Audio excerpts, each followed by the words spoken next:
name is Christian Wolfertstetter and I'm creative director at Realm Forge. I'm doing mostly funny dialogues in the game and are responsible for level design, issues and balancing. My name is Annika. I work here for 10 years now. I started as a concept artist and now I'm an art director for about 5 years. Yeah, I'm Marcel and I'm level designer here at Realm Forge. My name is Maita Sedlacek and I'm a project manager at Realm Forge. Yeah, hello, I'm Emmanuel Scholz and I'm actually from the Tropico 6 team. But since I did all the old dungeon series, I work there as well. Well, there's a lot of new stuff, like the dwarf units that are working also in the underground, and they try to grab your stuff, they try to steal your gold and claim your artifacts and destroy your rooms, of course. It's a more active game because we have more things to do in the overworld for the player. It's you have to actively gain evilness by defeating bosses or raiding transports. Pretty sure it's that Talia now has a ponytail. That's a pretty achievement. We got lava. I also like this feature a lot. So we have lakes and lava. You can play with the traps with the lava, so you can push someone into lava, so that's kind of nice dynamic. The dwarves are ruled by an amazing, strong lady with a badminton bat who shoots lightning. And yeah, there are your newest infiltrators in the dungeon and fighting with you about the dungeon space. So that's definitely a new force to be reckoned with, underground and overground. And I mean, they have a fierce goat with them, so definitely very scary. So they are meant to be some kind of half annoying but not really faction inside the dungeon. That in the sandbox game, for example, they also expand. Also in the campaign. In many campaign maps where they happen, they expand. It can be blocked, so in some levels they don't. They are more the passive guys that you just have to deal with. So they expand. If you leave them alone, they will just grow bigger and bigger. They have more and more guards.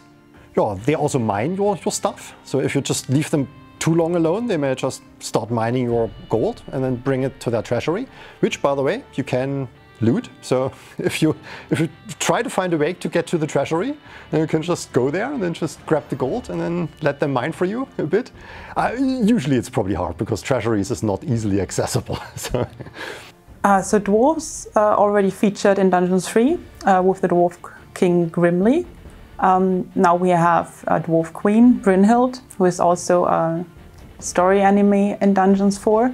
Maybe there are some similarities to other dwarves in the whole fantasy franchise.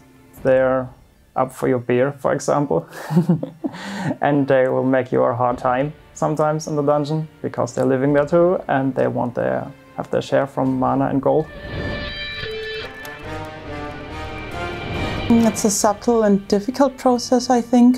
You start working on new features you would like to try out, features you have used in Dungeons 3 and think have potential to grow and maybe use something different as well.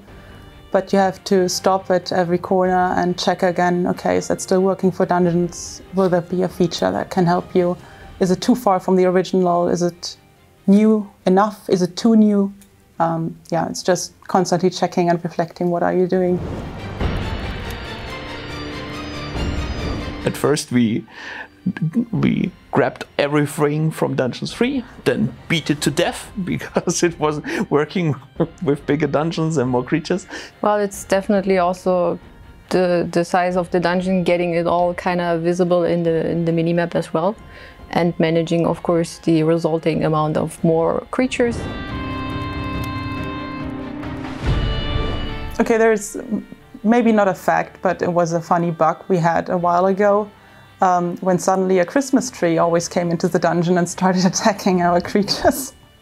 And we didn't know what it was all about. And then it turned out that we didn't yet have an end as an enemy, so we just substituted with another asset, with a Christmas fir tree. But nobody told us. So everyone thought it was a bug and every coder was looking out for it, but it was just an asset change. would rule the dungeon for sure. In a debug version, definitely, because I could cheat myself. But I think I would survive maybe till the end of a level and then failing at the start of the next one. Depends mostly on the game, but I tend to be a villain. If we're talking one-dimensional, then of course evil. of course, the villain. In dungeons, it is always being the villain. Yeah. In other games, you're more the hero, and it's quite fun too. I prefer to win. Dungeons 4.